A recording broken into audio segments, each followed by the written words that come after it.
नमस्कार। अक्सर होता है ना कि इतिहास की तारीखें बस याद ही नहीं रहती। आज हम एक कमाल का सफर करने वाले हैं।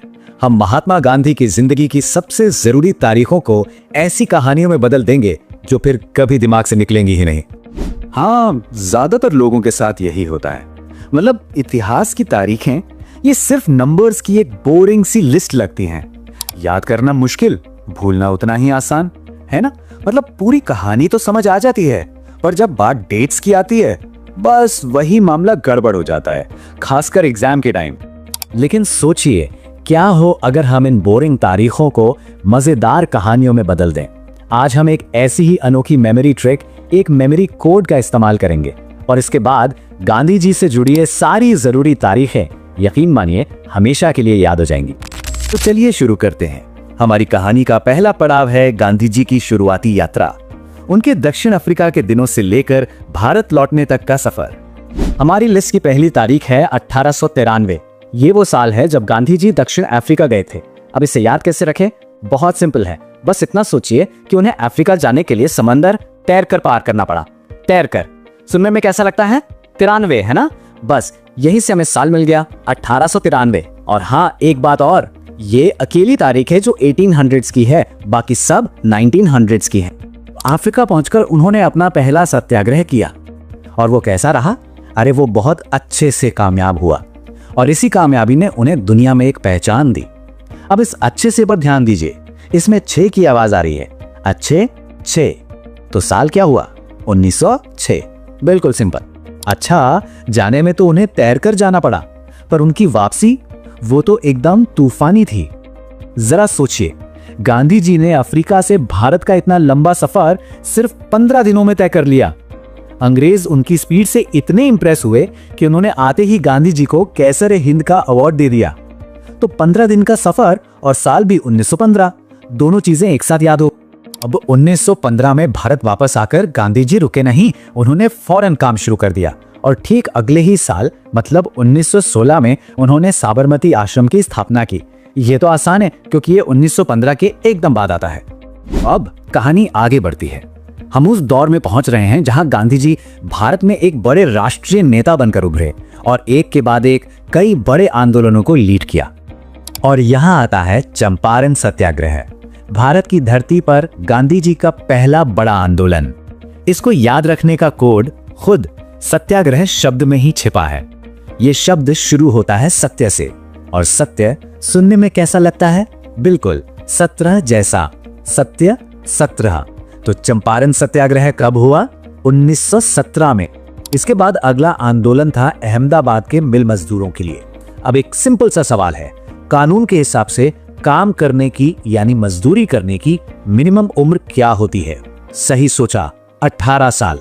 बस यहीं से हमें साल मिल गया 1918, अहमदाबाद मिल मजदूर आंदोलन। और हाँ, ये वही आंदोलन था जहां गांधी जी ने पहली बार भूख हड़ताल को एक हथियार की तरह इस्तेमाल किया। फिर आया साल 1919, जब सारे भारतीय अंग्रेजों के खिलाफ हो गए। और इसी खिलाफत आंदोलन को याद रखने का तरीका भी बड़ा मजेदार है। सोचिए, 2 टीमें एक दूसरे के खिलाफ खड़ी हैं, बिल्कुल बराबर की। एक टीम में 19 लोग तो दूसरी में भी 19, मतलब 19 बनाम 19। तो साल क्या बना? 1919। इतने सब के बाद भी जब अंग्रेजों पर कोई असर नहीं हुआ तो गांधी जी ने फैसला किया और कहा, बस अब और नहीं, अब हम आपका कोई सहयोग नहीं करेंगे। ये जो शब्द है ना, बस, जरा ध्यान से सुनिए। बस 20 मिलती जुलती आवाज है ना। बस इसी से याद रहेगा असहयोग आंदोलन का साल 1920। चलिए अब कहानी के अगले पड़ाव पर चलते हैं। ये वो दौर था जब आजादी की लड़ाई में बड़े बड़े समझौते हुए, बातचीत हुई और कुछ ऐसे विरोध प्रदर्शन हुए जिन्हें आज भी याद किया जाता है।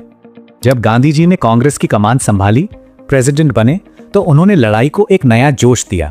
उनका इरादा साफ था कि अब अंग्रेजों से लड़ाई 24 घंटे चलेगी, 24 आवर्स। और इसी 24 आवर्स से हमें याद रहता है वो साल 1924। अब बात करते हैं ऐतिहासिक दांडी मार्च की। इसका लेना देना किससे था? नमक से।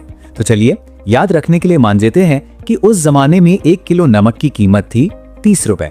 बस इसी 30 से हमें साल मिल गया 1930। और एक और जरूरी बात, दांडी मार्च के साथ ही सविनय अवज्ञा आंदोलन भी शुरू हुआ था। मतलब दोनों का साल एक ही है, 1930।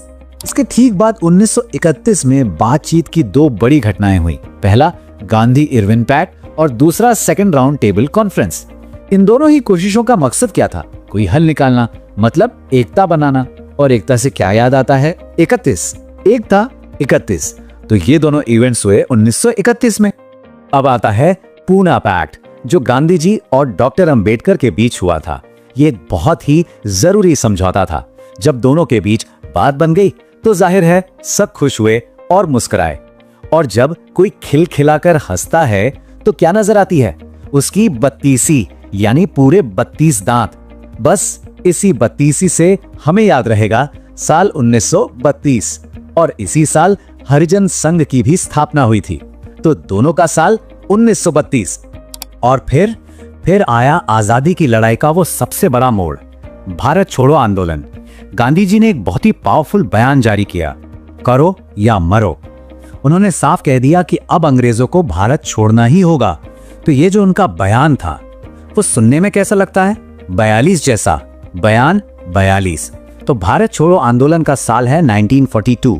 तो देखा कैसे हर एक तारीख के पीछे एक छोटी सी मजेदार सी कहानी छिपी है। ये इतिहास को रटने का नहीं, बल्कि उसे याद रखने का एक बिल्कुल नया और मजेदार तरीका है। चलिए एक बार फटाफट से रिकैप करते हैं। 1915 भारत वापसी, 15 दिन की यात्रा। 1920 गांधी जी ने कहा बस। 1930 नमक की कीमत 30 रुपए। और 1942 गांधी जी का वो दमदार बयान। देखा अब ये तारीखें कितनी आसान लग रही हैं? तो असल बात यह है कि इतिहास सीखना सिर्फ डेट्स और फैक्ट्स को रटना नहीं है, बल्कि ये उन तारीखों के पीछे छिपी कहानियों को अनलॉक करने जैसा है। जब हम ऐसा करते हैं तो सीखना एक मजेदार और क्रिएटिव काम बन जाता है। और ये तरीका सिर्फ गांधी जी की टाइमलाइन तक ही सीमित नहीं है, इसे कहीं भी इस्तेमाल किया जा सकता है। तो अब सवाल ये है कि इतिहास का अगला कौन सा चैप्टर है जिसकी मुश्किल तारीखों को एक कहानी के जरिए हमेशा के लिए आसान बनाया जा सकता है।